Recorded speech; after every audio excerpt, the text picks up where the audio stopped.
From soul pieces to soul peace.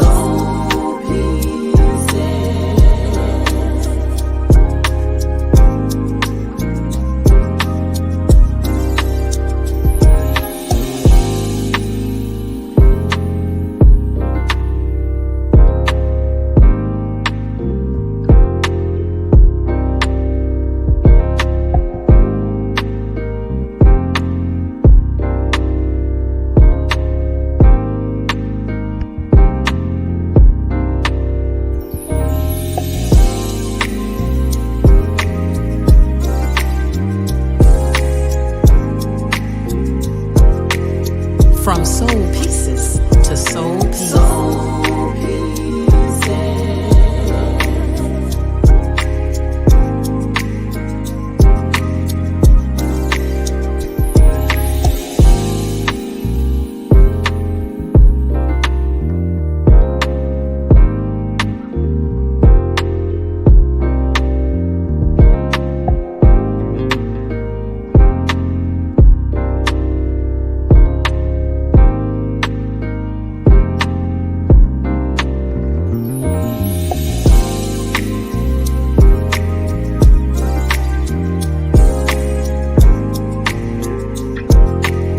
From soul pieces to soul peace.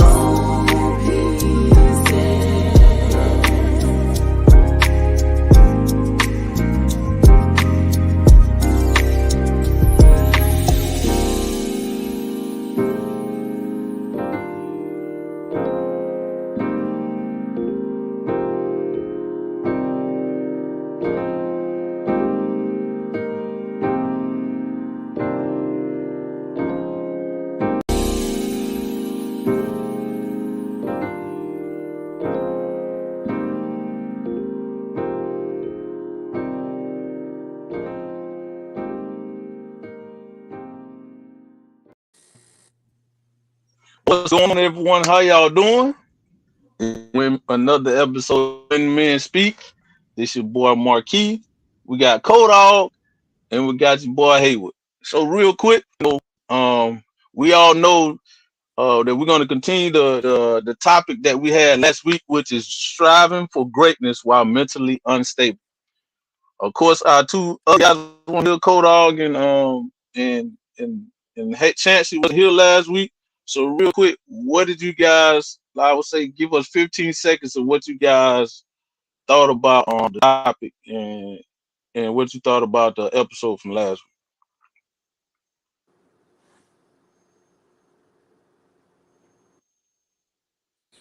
week. All right. So wasn't expecting that question. But I thought it was a good session, a good topic to talk about based on the most recent events that we've all, witnessed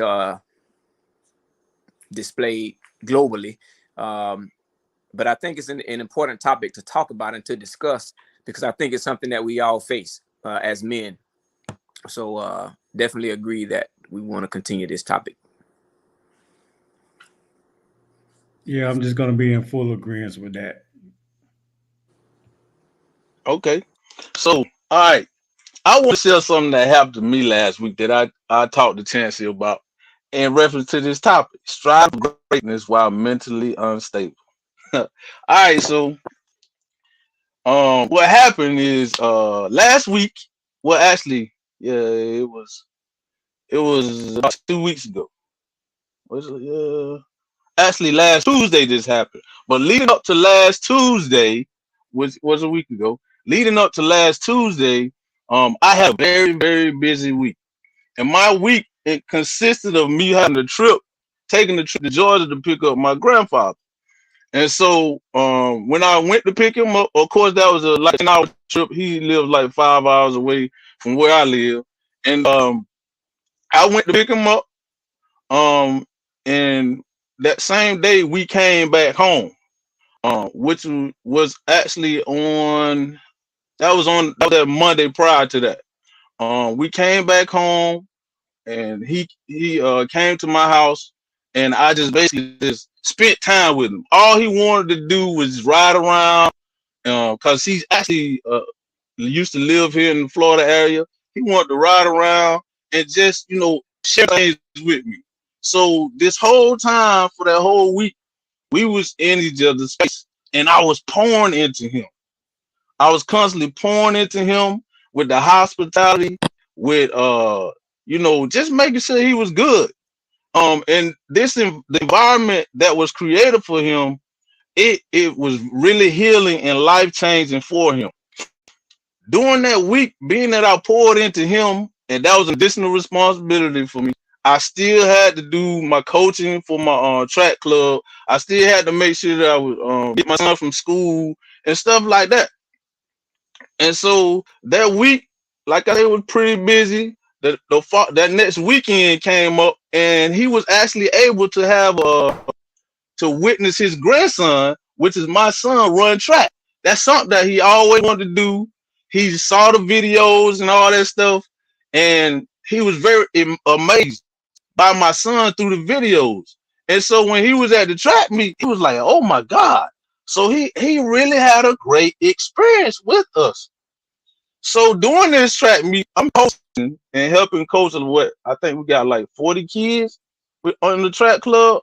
So I'm moving around, my son doing his thing and doing the meet on Sunday because he made the finals. He passed the prelims on Saturdays, and then on Sunday he had his finals. He made it to the finals in all three events. So while he was running 100, of course, me and him talked, and I was like, "Hey, how you feeling?" Normally he's pretty good at gauging his own body, and knows how when to tell back or when to decide not to run. So I trusted him with that, and I was like, "Hey, look, how you feeling?" He was like, "I'm good." I told him, "Hey, you need to idle back a little bit. You know what I'm saying? If you're not feeling too well." He was like, "Okay, Dad, I got this." So lo and behold, he goes out there and give 100%. And fractures in them, I would say like the last 20 meters of the 100 meter, he actually hit. I didn't know anything about it. I'm still coaching all these other kids, trying to make sure they they're registered in and checked in for their event. And so when I get wind of it, I run, go see how he's doing. I comfort him because you can tell mentally he ain't in a good space. I give him a hug, let him know, hey son, hey, everything gonna be all right. It's okay. Everything gonna be fine. I kissed him on the forehead. You can tell that he was really concerned. He was disappointed because he really wanted to run with his team, and he was kind of fearful what the future was gonna bring. And he started crying a little bit. So I went over and kept doing what I need to do, tried to do what I need to do as a father, but I still got responsibility with the team. So I'm with the team, making sure everything good. End up sending my son to urgent care. They said he fractured his hip. He's on crutches. Now, mind you, I got all this going on, and my anxiety is crazy right now. Cause in my mind, I'm like, man. So I know God done gave my son the gift, and I know what God says about my son. But now I felt like I was responsible for all this happening because I could have pulled him. So I got the weight of that on me, the responsibility of trying to make sure, and of being a good steward of what God has given me. I'm very gracious. My son, I know everybody say this son special or whatever, but my son has been gifted to run. You know what I'm saying? This is the gift that God has given him, and he's been soaring in that gift. And I'm like, am I the reason why this is happening? Because I didn't pull him like I felt like I should have and let him make the decision. I got that going on. And so I'm like really down on myself, and I'm really trying to see how I could have prevented that. On top of that, I got a club that I'm responsible for coaching. So all that happens. He didn't finish running. The track meet is over. We come back home. And we come back home on that Sunday. And while we're home, my granddad said, "Hey, he wants to go back." My granddad prayed over my son. Monday we ended up going back to last Monday we ended up going back to Georgia. I took him to Georgia, and I stayed there overnight because it was a long trip. I stayed at my mom's house. Got up at 3 o'clock. I barely had sleep during this whole week because I'm pointing to my granddad. We getting up early in the morning. We going out doing stuff. And weekend, I'm pouring out into the track club. I'm trying to be a father to my son. I'm trying to be a good steward of everything God has given me. So my return home after dropping my grandfather off, I got up at 3 in the morning because my son that Tuesday had to go to what is the sports orthopedic. So we need to check here to make sure that what they said at urgent care was good. So on my way back, I'm riding and I got time because I'm supposed to make sure that he get there because the wife is working. So I'm on my way back. I decide, okay, I got some time. I need to decompress. I need to get my mind right so I can be in a good space to support. You know what I'm saying? And be the steward that I am of what God has blessed me with. So I stopped an hour away. This is about 2 hours before I needed to really be home. I stopped an hour away. I went to Cracker Barrel. I sat there and got some much needed. I got some much needed meditation time. Much needed time to be poured into. Right. So I'm where I need to be. I'm in a good space. I'm just good. And so I as a matter of fact, I was talking to Chancey before I went into I was on 2 phone calls. I was on the phone with Chancey right before I got out of the car and went into Cracker Barrel. And then I think it was my mom or my grandfather called me. And so I hung up my grandfather. I told Chancey, hey man, I'm about to walk in here and get me something to eat. I'ma holler at you later. And so because I had so many things going on in my hand, right? I mess around. I got an old hoop, y'all. So you got, I ain't got the key for, you got to manually unlock this thing. You know what I'm saying? My hoop, you got to manually unlock this thing with the key at the door and all this, right? So I didn't take the doggone key out there and listen. And I get out the car, hang up with Chess and lock the door. And I just walked in the Cracker Barrel. Because it's a normal thing for me to get my keys out and put in a pocket. That just happens. But this time it did. So I was in there enjoying myself, drinking my coffee, having good conversations. And an hour, I'm like, okay, it's about an hour now. It's gonna take me out. Let me get out. Let me leave. So I go and I try to open the car, man. I mean, I look for my keys. I ain't got the keys. I look in the car, the key in the ignition. And I'm like, oh man. I'm like, oh my God. I'm an hour away. I got this responsibility. My son need me mentally and that physically. My family, you know what I'm saying, is going through. The wife having a hard time processing. And this is my responsibility to be there. So I'm looking, just trying to see how. I'm thinking about busting the window, man. I'm like, man, I got to bust the window. Even if I'm a little late, I got to get there. You know what I'm saying? So I say I'm looking around about 15 minutes, trying to get in the car, seeing what I'm gonna do. Call AAA. AAA ain't gonna be for an hour and a half. I ain't got an hour and a half because it's an hour trip to get where I gotta go. I'm like, I can't do this. So what I'm gonna do? So some people saw that that's what I was doing, and they asked, do I need some help? Where do I live? And I told them I lived an hour away, and lo and behold, somebody was going in that direction. And so I was able to get the ride, come home. I ain't letting nobody know. I got a spare key at the house. So I'm working behind the scenes to make sure nothing is thrown off, nobody stressed about anything. Cause at this point, I don't want to hear nothing from nobody. You know what I'm saying? I don't want to hear nothing from nobody. I'm already down on myself about what I'm just trying to make sure I'm on time for Junior. And he'll you know what I'm saying, to do what I need to do. Man, my spare key was home. The wife would get to the house. We take her car to the appointment. Get to the appointment. I'm working behind the scenes to make sure I got a ride. I'm making sure that I got the spare key. But lo and behold, the spare key ain't nowhere around where I normally have it. And I'm like, man, I don't want her to know about this. I don't need her to know because I don't need to hear nothing. I got it all together.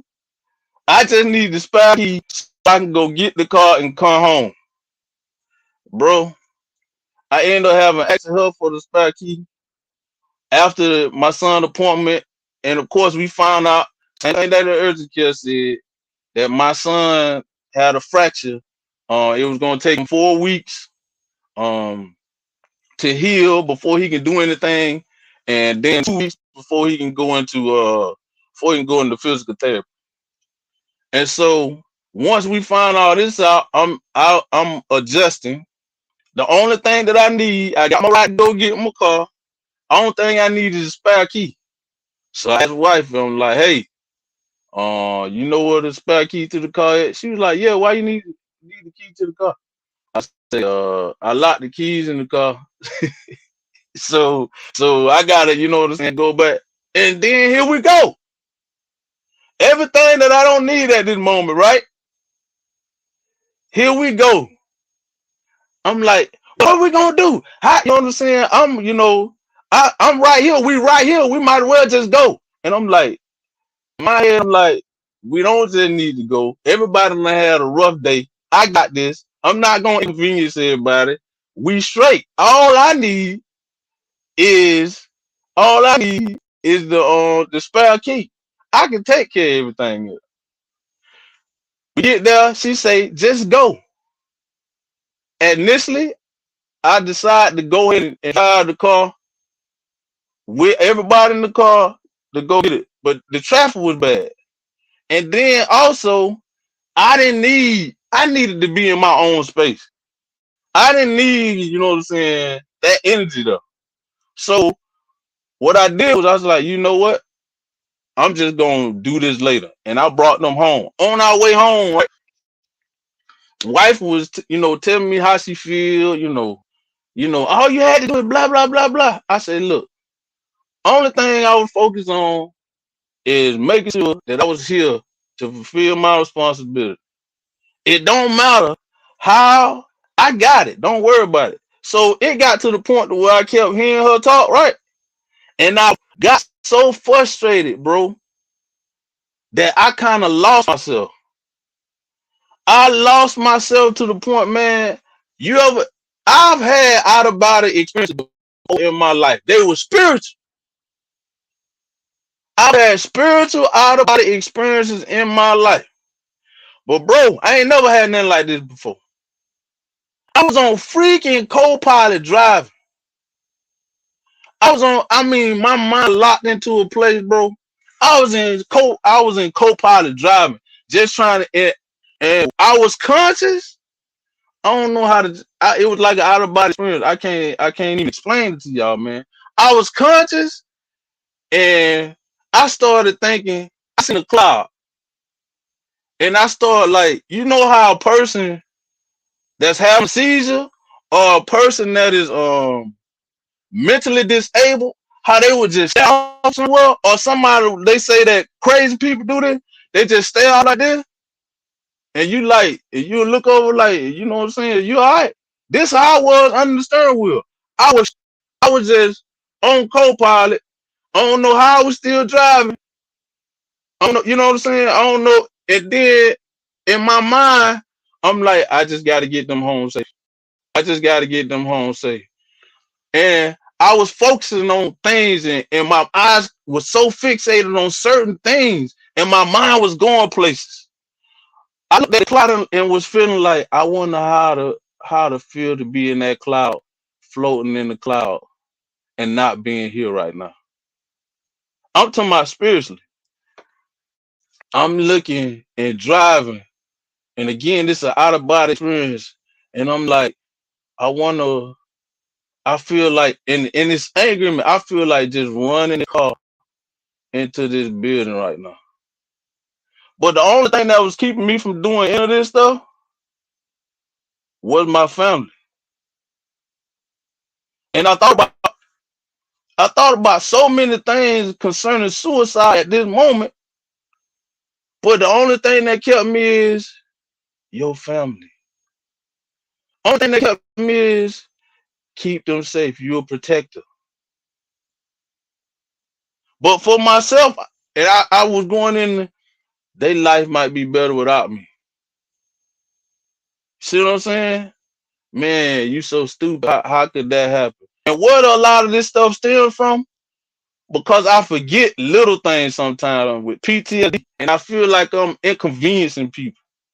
Things that I should know, things that like that's easy for a lot of people. When I get these clustered issues and forget little things, and then I'm thinking the individual that took me, that was so gracious, bring me home. I'm like, I'm inconveniencing.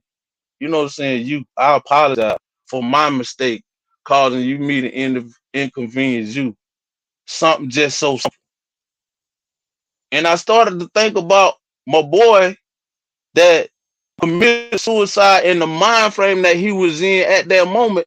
And I was like, man, one, once I got home, I'm gonna tell you, I was so in the zone. Once I got home in park, I hadn't had a seizure in a long, long time. Once I got home in park, my arms just dropped like this. And I was just staring. My son was just sitting there looking like, man. And he just gave me a hug. I couldn't even hug him. It was like my whole body shut down on me.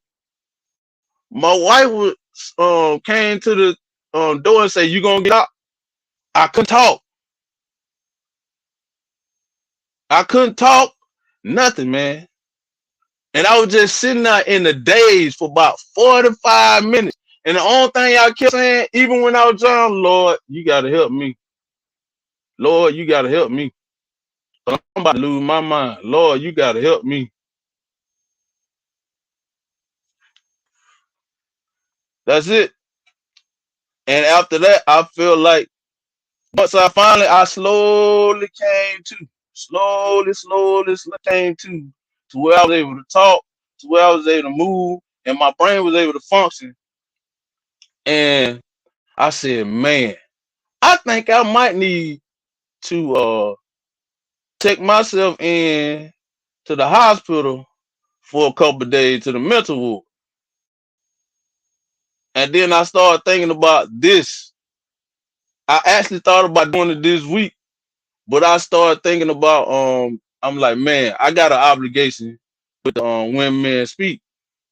So I need it if I need to do it this week, but I need to do something. That's it. What are y'all thoughts? And this is y'all first time hearing this, so Yeah, because you ain't tell me all that when we talk. Lord Jesus, I got a lot of stuff that I wrote down, but I'm gonna let Kodog jump off first though.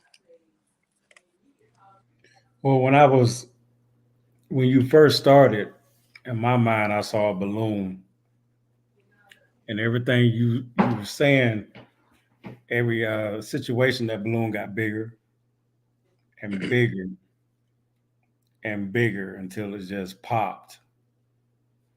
And another thing I saw in my mind was the word center, where you got all this pressure on you. You know, the man is naturally designed to be the hunter gatherer, to go out and provide, to go out and protect and whatnot, to be the presence. But it just looked like you didn't have something that you can go to the way you can get certain things off. You just let it pile up to where that balloon popped, and when it popped, you had no control over the balloon itself because the pieces are all over the floor at this point. So I just look at management, situation management, emotional management, psychological management. Period, because you were moving so many different pieces, and you didn't find a place where you can actually go and breathe after every situation. So I just look at that you took too much on, and you're trying to do too much. Be too bullheaded and do it all without any help or any assistance, because you're trying to you're trying to protect the bottom line. You're trying to make sure that you don't inconvenience everybody else, but you're taking on all this stuff on yourself unnecessarily. So I just look at being a situation where you got to manage every situation better, and have something you can go to where you can actually digress after an emotional encounter or something. You have to have somewhere to go and release that energy, because if not, it's going to keep piling on, and it's going to bust that balloon every time, and you're going to feel like you're crazy.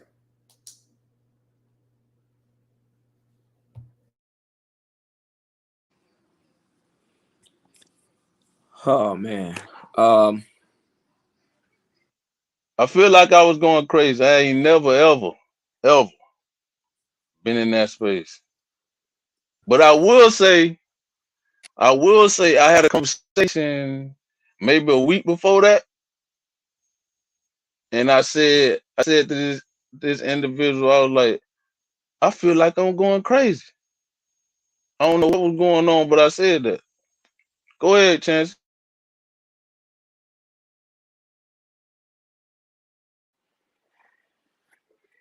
um, y'all can hear me pretty good.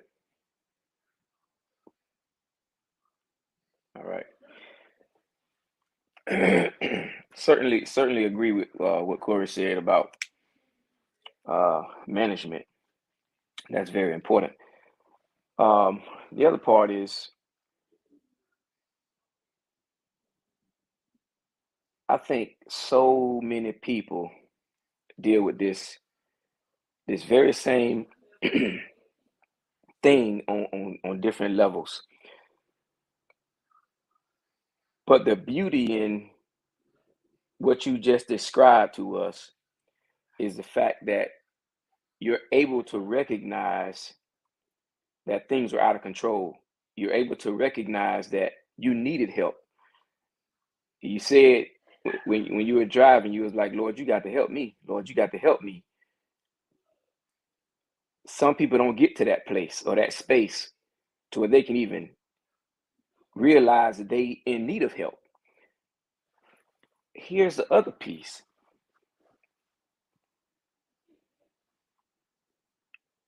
When we talk about relationship, and this is for couples and singles, because I know we have an audience that have both.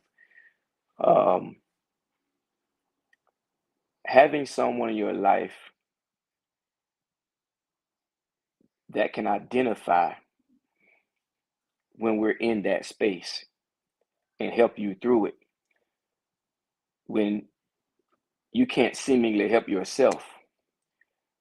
I can't tell you the number of times that I've been in that space, um, especially when I first came back and was going through this PTSD stuff and TBI stuff, man. And my wife was able to see the space I was in, and she was able to help me come out of that space. And here's what I want to tell our listeners is that, especially if you're in a relationship, sometimes it's important, well, not sometimes, it's important for even your partner to go get help to help you.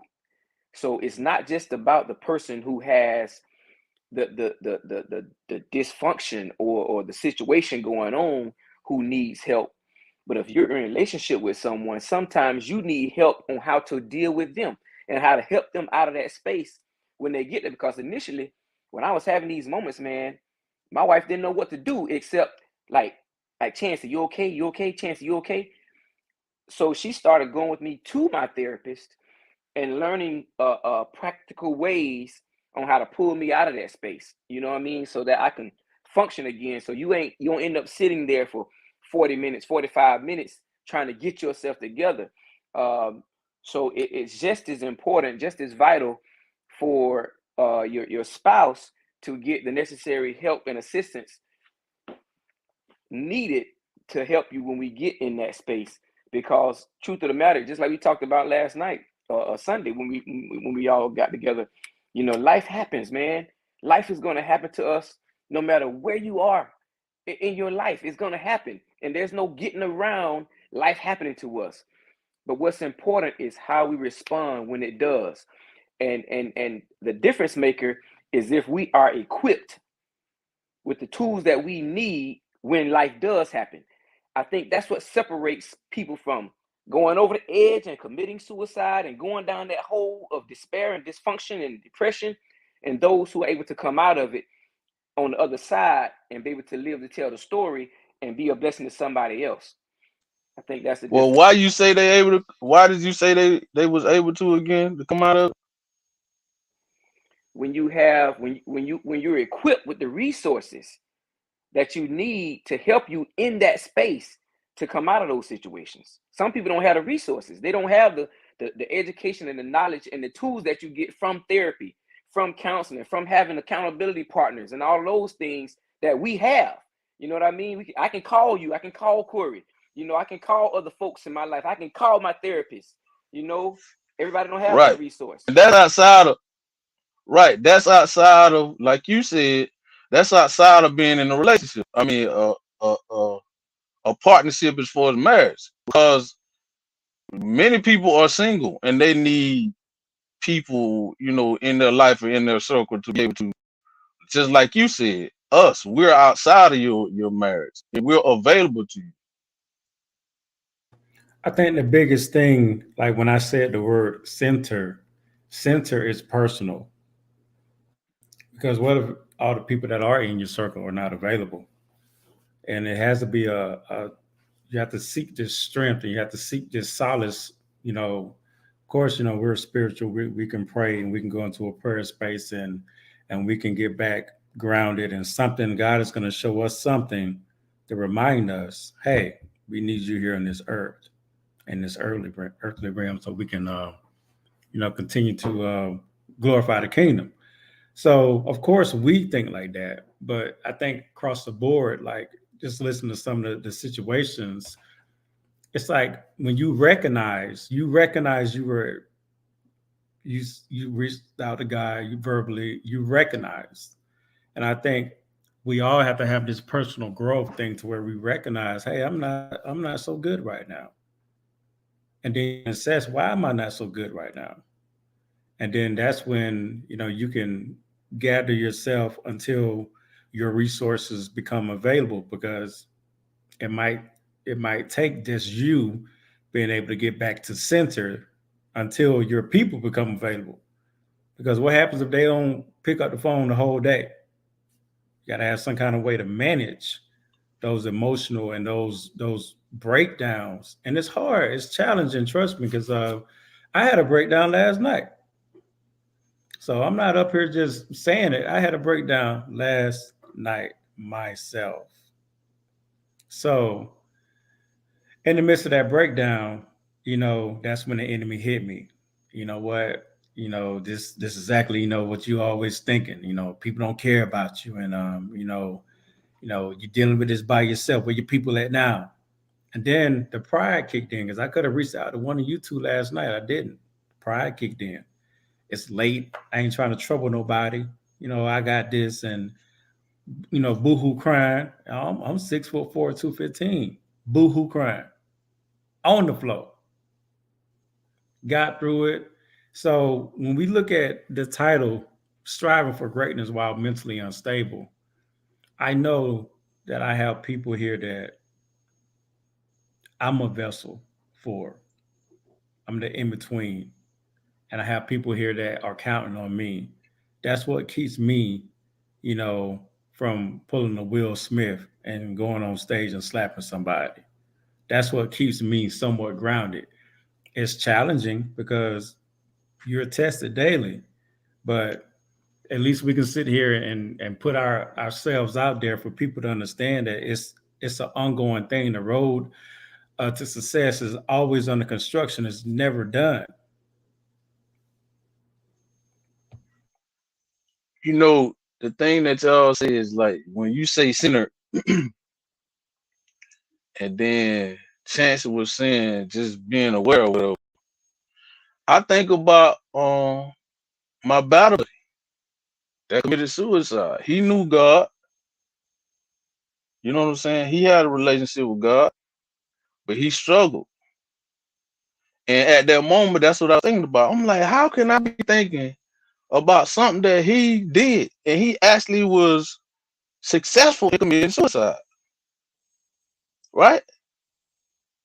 And I could never fathom that. But then now I'm in this space, and then I didn't think I was gonna be able to come out of it. When I tell you the look and the conscience on my face, I'm telling you, man, my eyes were like this, and I'm just staring like I'm outside of myself. And I could see again, it was an out of body experience, but I was kind of sort of still conscious, and I was like, oh my God, this is how people just end it all. This is how people just end it all. Because remember, all of us don't have the same mental fortitude. You understand? I could have just been still like, other than in my mind, well, you're a protector. And I thought about everybody. I thought about the people that are important to me. You know what I'm saying? I thought about, of course, my son and wife was in the car. I thought of, man, you're protected. That was the number one thing. You're protected. You're protected. That kept saying, you're protected. And they was with me. And then I started thinking about, and when I was saying every time I was countering it, every time it was saying, I was saying maybe this person be better without me. Maybe they'll be happier. You know what I'm saying? That I ain't here. See what I'm saying? I can't keep dealing with this. I don't want to keep going back and forth with people. See what you do? You more burden than anything. Like all these things will happen, and I can see if you yield to it that it's over, man. You get to that point, man. I'm talking about you done just elevated a month, and you got an out-body experience like, oh, I'm ready to go. If it felt, I'm being honest, it felt so free, and that's the scary part about it.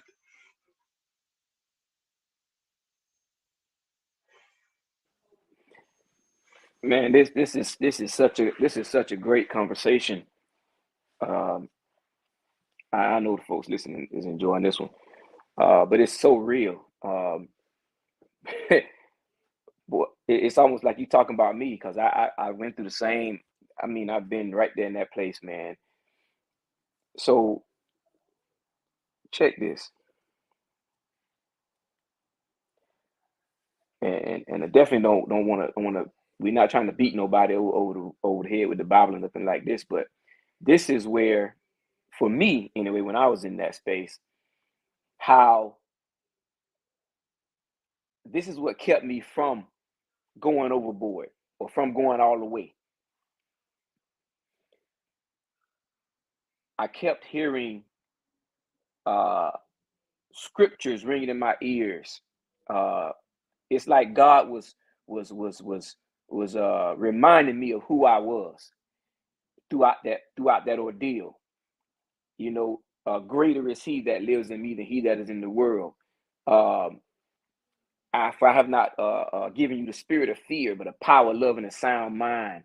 All these scriptures just kept ringing in my head, man, and I just kept repeating those things over and over to myself, and playing music that would lift me up, as opposed to pull me down, because music is powerful. Music has the ability, unlike anything else, to to get into our psyche without your permission.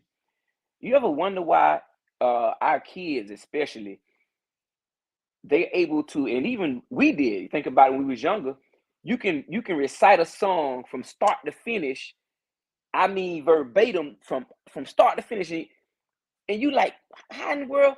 Well, because when I find my son, he used to sleep with his headphones on, playing this music. He sleep now, but the headphones on, and so we're able to. Music is able to get into our psyche without your permission. So you can play that music over and over in your head and on your earphones, even while you're sleeping, and you're able to retain it to the point where you got this music, you know this song over, you got it verbatim. Music is powerful. That's why that's one of the enemy's greatest weapons. Think about who he was when he was in heaven. Lucifer was the prince of the music. That was his job in heaven. He didn't lose that job because he got kicked out of heaven. That's still one of his go-to weapons to use against us. We got to be mindful of that. So music was big for me, playing worship music and playing songs that lift me up out of that space and to help me through those times in my life. But man, I just, when you just was talking about where you were in the space that you was in, man, it's almost like I was sitting there with you, because it's so real when you're in it, man. And like, that's why that battle is so important between the flesh and the spirit, and what we feed is what grows. And so it doesn't matter that God. If you're subjecting yourself to stuff that isn't building you up and encouraging you and pushing you to striving for greatness while mentally unstable, if you ain't in a good mental space, God or no God, man, listen, you can go there, and it's just like you described. It can happen just like that. It just matters what mental space you're in.